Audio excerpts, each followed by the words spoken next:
राधे राधे दोस्तों, कैसे हैं आप सब। हमारे YouTube चैनल में आपका स्वागत है।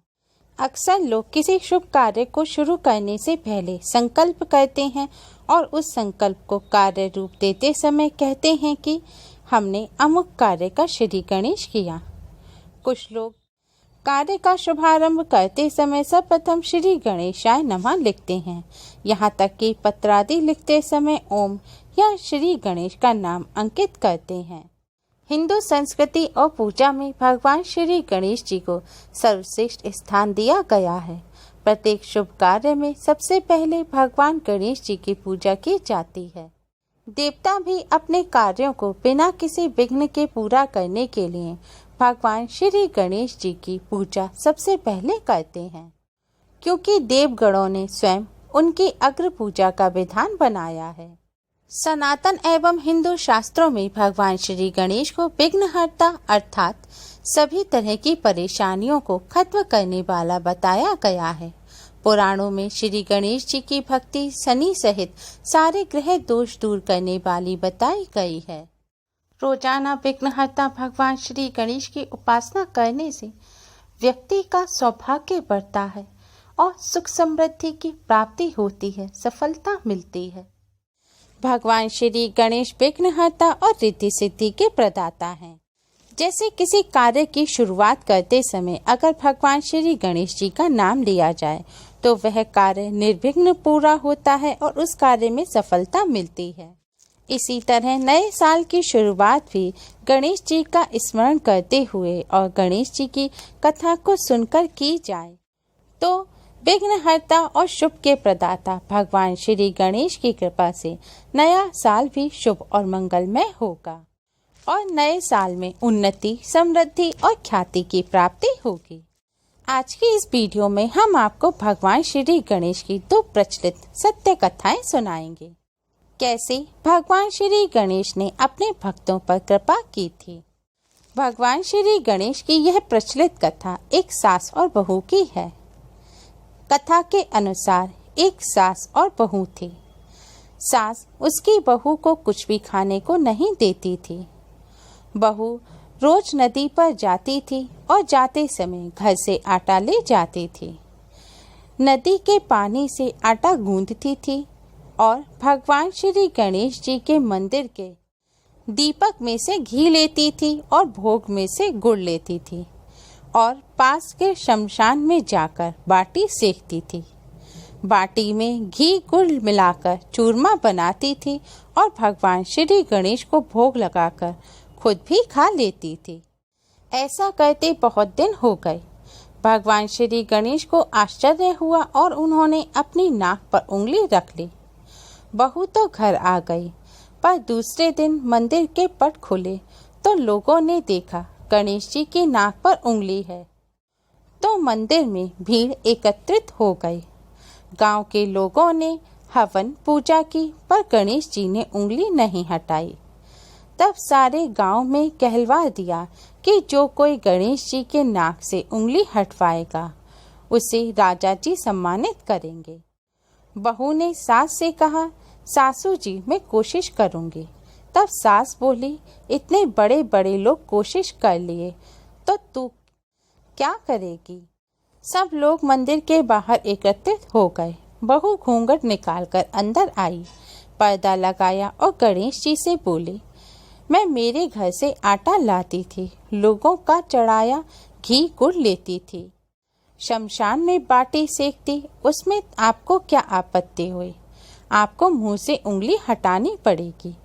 गणेश जी ने सोचा इसकी बात तो माननी पड़ेगी, क्योंकि यह रोज मेरा भोग लगाती है, यह तो मेरी भक्त है। गणेश जी ने उंगली हटा ली। सब गांव वालों ने कहा, बहू तूने उंगली कैसे हटवाई, तू तो जादूगरनी है। तब बहू ने सारी बात गांव वालों को बताई कि मेरी सास मुझे कुछ खाने को नहीं देती थी। तब मैं घर से आटा लाकर नदी के पानी से आटा लगाकर बाटी बनाकर शमशान में सेककर गणेश जी के दीपक से घी, प्रसाद में से गुड़ चुराकर गणेश जी को भोग लगाकर खुद खा लेती थी।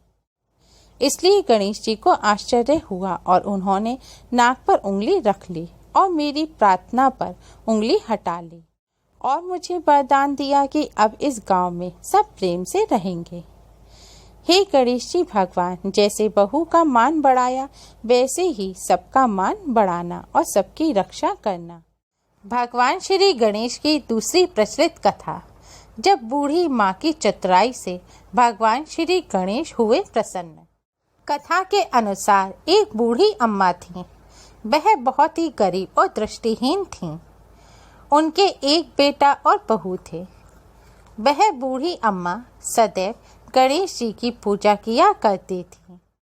एक दिन भगवान श्री गणेश बूढ़ी अम्मा पर प्रसन्न हुए और उनसे बोले, बुढ़िया माँ, तू जो चाहे सो मांग ले। बूढ़ी अम्मा बोली, मुझसे तो मांगना नहीं आता, कैसे और क्या मांगो। तब भगवान श्री गणेश बोले, अपने बहू और बेटे से पूछकर मांग ले।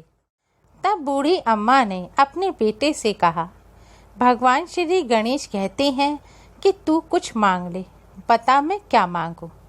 पुत्र ने कहा, माँ तू धन मांग ले। बहू से पूछा तो बहू ने कहा, नाती मांग लो। तब बूढ़ी अम्मा ने सोचा, ये तो अपने अपने मतलब की बात कर रहे हैं।